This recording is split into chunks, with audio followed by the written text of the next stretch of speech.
Thanks for thanks for stopping in and checking the scene out. Um, Jason, I'll give you guys a little bit of background. Jason was living in Erie for a while, and he was going to Penn State Barron, and he got his plastics engineering degree, right? Yep. And then so Jason, why don't you tell us a little bit about your story? Maybe maybe even starting in high school. Okay. So I grew up down outside of Pittsburgh, southeast of Pittsburgh, and I went to Norwin High School, which is Quad A. And kind of my parents were from the South Hills, south part of Pittsburgh, and they moved out to the east side whenever I was in elementary school. So grew up in that part of the state and went from high school. In high school, I took a lot of art classes, independent studio, advanced placement art, audio visual design, editing classes. Also, had some AP math and calc and other types of classes. And whenever I was in high school, I kind of wanted to go into art. And my dad told me that I wouldn't be able to make any money in art, so I should go into engineering. Kind of a family joke because my dad's also an engineer. He works for Westinghouse, and he's your more like stereotypical, you know, engineer nerd, if you would so have to categorize somebody. But so he steered me into the plastics engineering program up at Penn State Barron. So I ended up moving up to Erie in 2003. Wow, it feels like a lifetime ago. But moved up to Erie, and shortly thereafter, Ty and I ended up meeting riding bikes. So I've known Ty for a fairly long time, probably since like 2002, 2003. Ty and I've been friends since then. So um, did the whole thing at Penn State Barron, graduated in 4 years with a plastics engineering degree, and took a job down in Newcastle, a little bit south of you guys, and started working for a company called Exaloy, which made feed screws or injection molding screws, kind of like the metal instruments that convey molten plastic to mold parts. And worked in that industry for about a year and a half. And I was in a factory every day. And, that works for some people, but it didn't really work for me. So I made a conscious decision to switch disciplines of engineering. So I ended up quitting my job at Exaloy, applying to graduate school at University of Pittsburgh for environmental and civil engineering.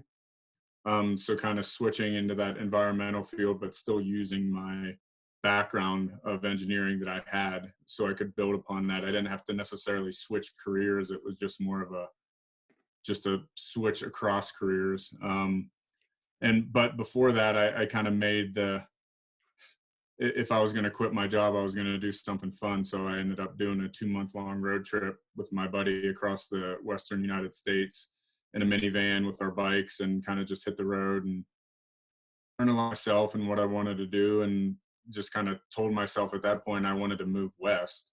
And told, like, after grad school, I said I was just going to find somewhere in Montana, Oregon, or Colorado to live.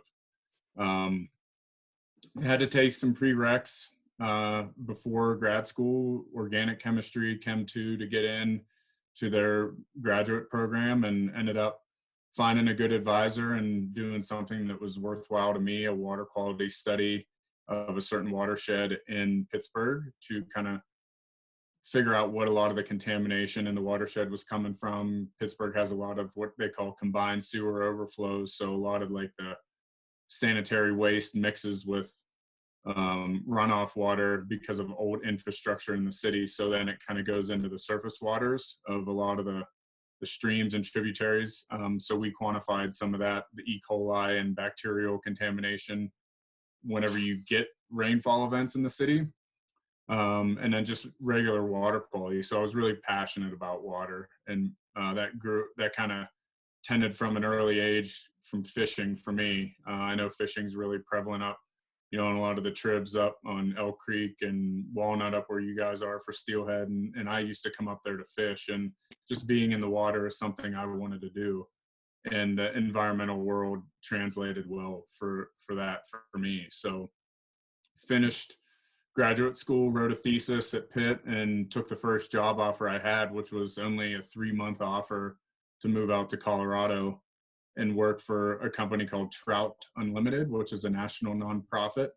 And I was working for them as an engineer contractor for 3 months on one specific project, and ended up staying, 3 months went to 6 months, went to 9 months, and then the funding ran out.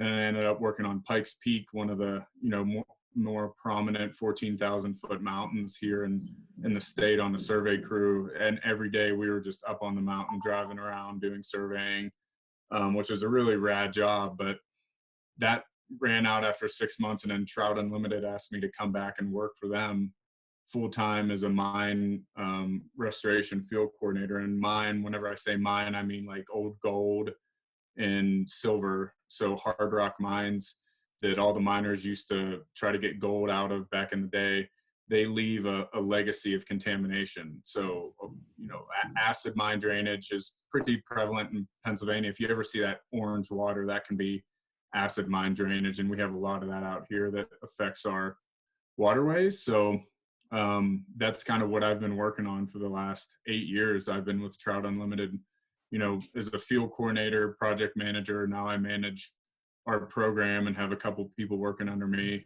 And we do a lot of the cleanups in Utah and Wyoming and Colorado. So we've developed into a massive program now compared to when I started. So that's kind of where I've been and where I got to now.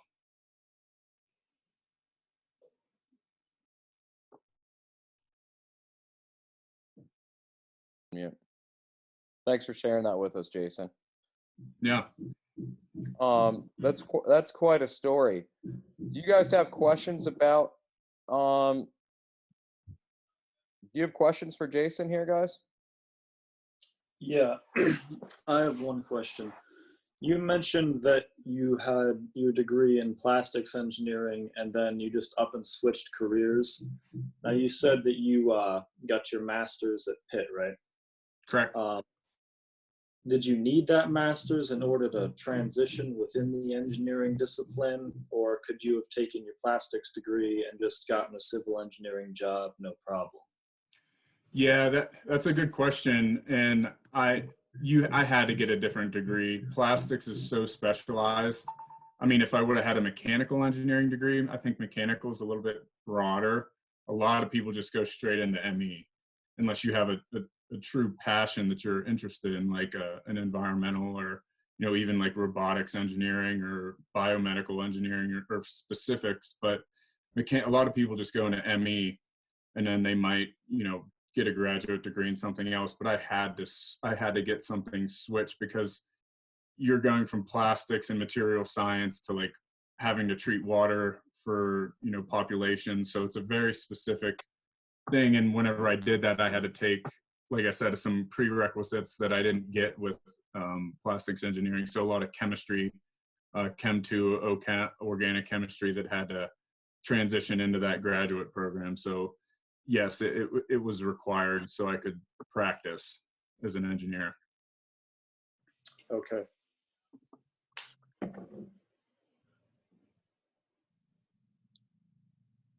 Dylan, you have a question for him?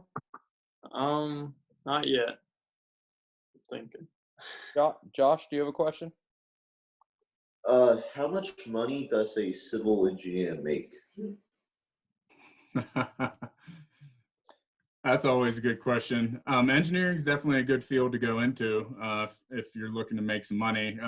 I can't say that that's why I'm in it, because I work for a nonprofit. So a nonprofit salary versus a private sector, you could say is, somebody in their mid-level of their career, in their mid-30s, if you're working for a private consultant, you're probably in like the $80,000 to $95,000 a year range. Starting out a lot, like whenever I started out at Exaloy as a plastics engineer, I think I started out at 45,000. And whenever I left, I was up near 50 or so. So when you're getting out of school, you're probably starting at least 45 to 50,000 a year. Jason, tell us a little bit about this nonprofit sector that you're working in. So do you write your own grants? Is that kind of how, do you kind of like come up with your own projects in a way? Yeah, actually, we do come up with our own projects, and I've actually done that before, where I've been driving around in my truck in an old mining district and have seen with my own eyes pollution happening, and decided to write a grant on it, and that turned into a 5-year project where we got $275,000 to do the work, and that helps pay for my salary. So my program in Trout Unlimited, we have to raise all our own money to pay for our own jobs. So, I'm writing grants. So writing is an extremely desirable trait to have. You have to be able to write well and concisely to get grants. And, but we also get private funding too from mining companies that we partner with that want to do cleanup work in areas where they're currently mining. So it's a hodgepodge of funding, Ty. Nice. Thanks for sharing that, Jason. Yep. Dominic, do you have a question? No, not really. Alina? You're working for the nonprofit right now. Do you have like future plans to get into like a different business that will have you not do your own funding, I guess? I mean, I can't say that I haven't had multiple job offers to leave the nonprofit working here. We do really good work at Trout Unlimited, and that's resulted in, I mean, I've turned down 2 job offers. I had a job offer for the state, and I had a job offer for Federal Land Management Agency, the BLM, probably about 4 or 5 years ago, which would have been bumps in salary. But one of the main reasons why I still work for Trout Unlimited is a work-life balance. Engineering, one of the stereotypical things with engineers is they'll work you to death. And, if you're a consultant, it's not uncommon for you to have to work 50, 60 hours a week. But if you're working for a nonprofit, it's kind of up to you to work as much as you need to get a project done. So I might work 50, 60 hours in the summer whenever I'm busy, but, I might take off tomorrow and go skiing, or go climbing whenever I want, if I have some free time. And working for a nonprofit, I have 7 weeks of vacation right now. That's kind of hard to beat. 7 weeks of vacation, and whenever you start in the private sector engineering, you start with 2. So that's kind of a big deal for me. I like to travel. I like all that stuff. So that trade-off of not getting paid more is worth it to travel for me.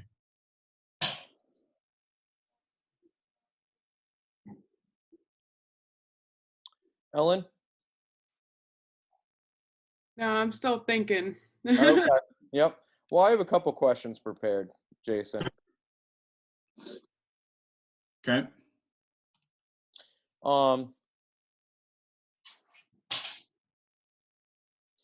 What type of things can high school students do now that may help them begin building a foundation for an engineering career? Ty, is there a lag on me? Am I kind of blurry right now? No, you look good for me on my standpoint. Okay. It must be me then. That's fine then.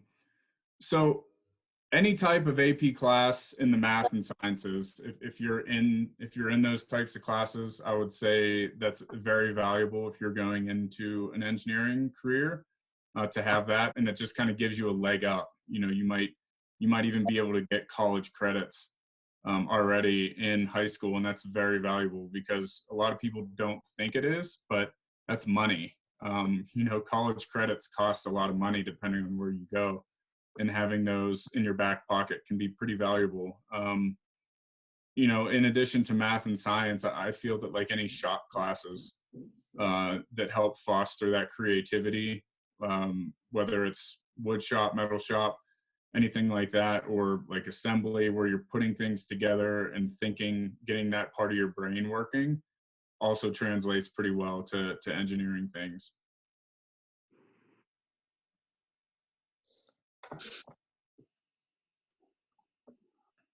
Well, going on that same subject, what class helped you the most during your university experience? Hmm. That's a good one, Ty. I'm gonna give you one that you wouldn't expect, and I kind of alluded to it earlier. But of all the classes and all the engineering classes I've taken, I would have to actually say technical writing was one of the most important classes and valuable ones I've taken. Um, I hated this class in college. It was terrible, but conveying your thoughts in a concise manner that other people can easily understand, like especially if you're writing a grant, and like dumbing down your project to somebody that might not know a lot about it is kind of an art of using our language to kind of get your point across. It shouldn't be something that's underestimated. That's how you convey your thoughts, not in person. So it was just I recognize how important it was in my day-to-day job, even now, like 15, 10, 15 years out of college. I still think about how important that class is just when I'm writing a grant. So um, other than that, I would say some of my early design classes helped me most because it just made me become organized for the amount of work that I had to do. And it kind of gave me a systematic approach to getting work done that was valuable in the engineering field. Good, thank you. Any of you guys have any more questions for Jason? Yeah, I had another one. So you mentioned taking shop classes in high school and then design classes that you took in college. How much of Mhm. what you do is designing versus actual construction of what you're designing? That's another good question. Well, it kind of depends on the field of engineering.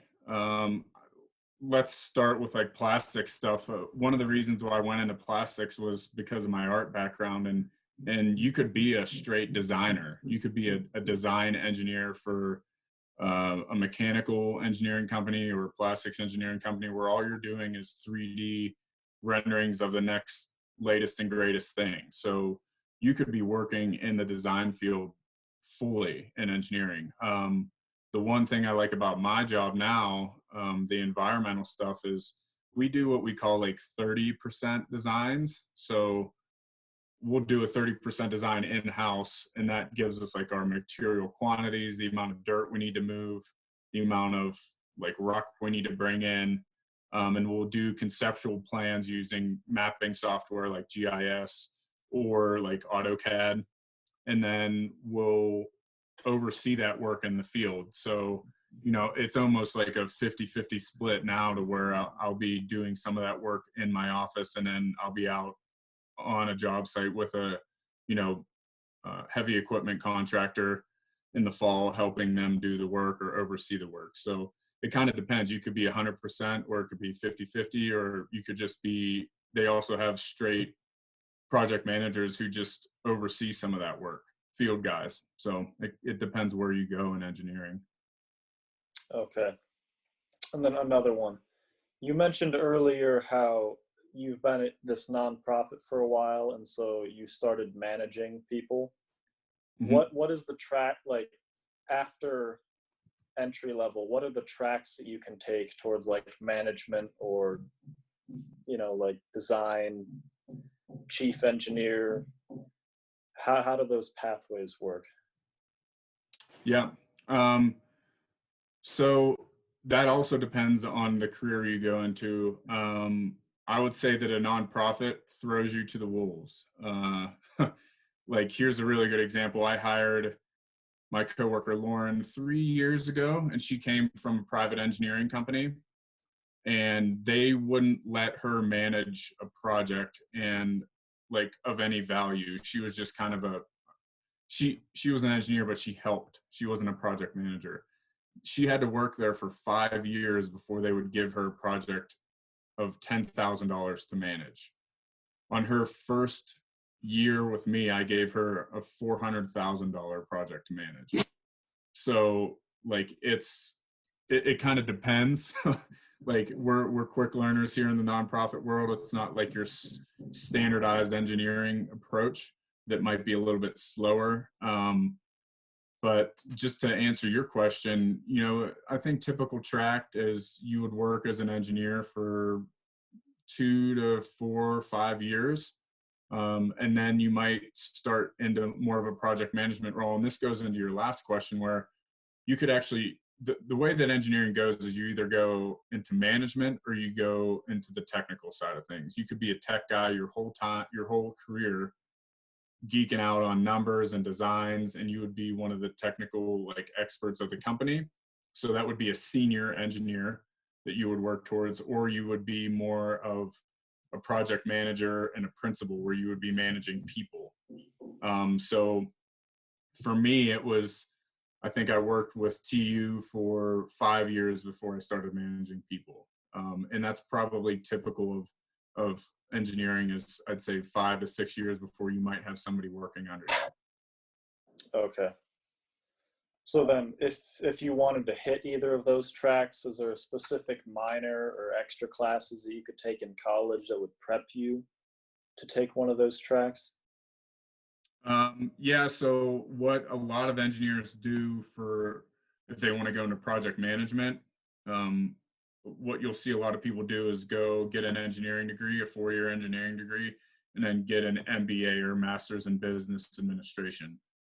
That's what one of my roommates in college did. Is he actually worked for an engineering company, paid for his MBA. So that's something to think about, is if you get in with a good company that you want to stay with for a while, they'll give you they'll pay for tuition reimbursement for that. So that's something to think about. Okay. Hey, Jason. Yep. I've been told like some of the top attributes of an engineer are communication, collaboration, creativity, being organized, and being able to persevere, you know, when deadlines and stuff loom. What do you think is the top attribute for an engineer to have?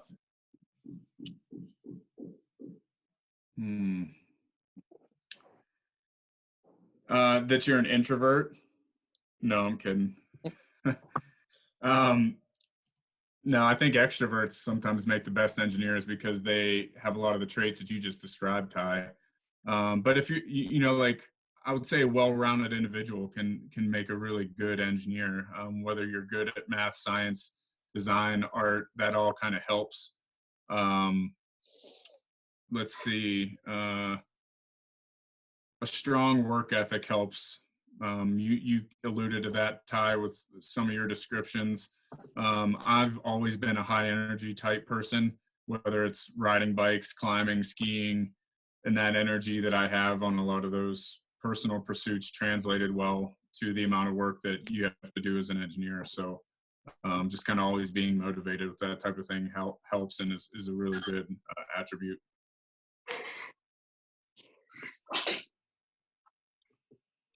Questions, class? You guys have any more questions for Jason?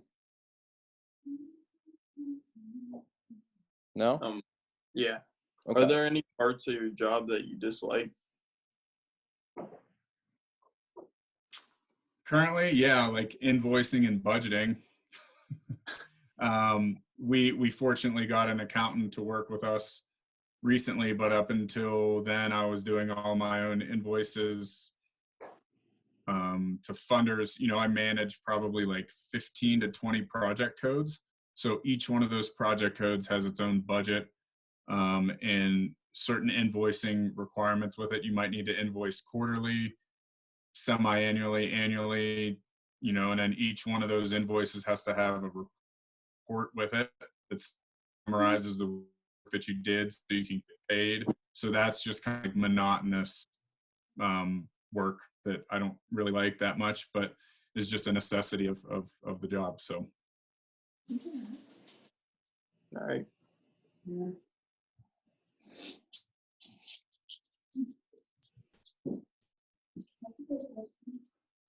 Hey, folks.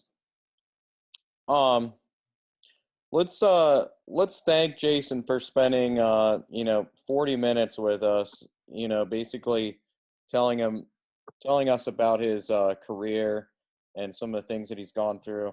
And he's only taking this time so he can help you guys figure out what you guys want to do and how to get there to do that. Um, you know. So, Jason, I want to thank you personally for taking your time to Yeah.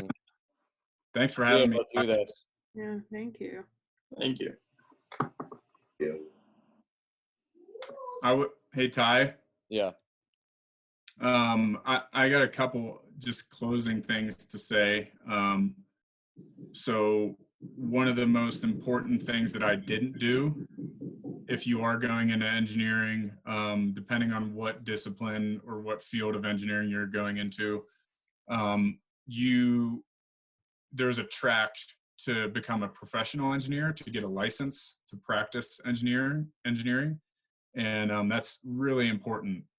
That's really important to get more money in your career, and to give you more job security, and to become a bigger role in the engineering company that you're a part of. And if you are taking an engineering degree, it would be very important for you to take the fundamentals of engineering exam while you were still in school, so all of the classwork is fresh in your mind. I didn't do it because it wasn't necessary for plastics engineers to have it, but for civil and environmental, it's very important. So I actually ended up waiting like 7 years to take this test, and I ended up failing once and studying a bunch and passing it again, and then having to take the professional engineering exam. So there's 2 exams you have to take.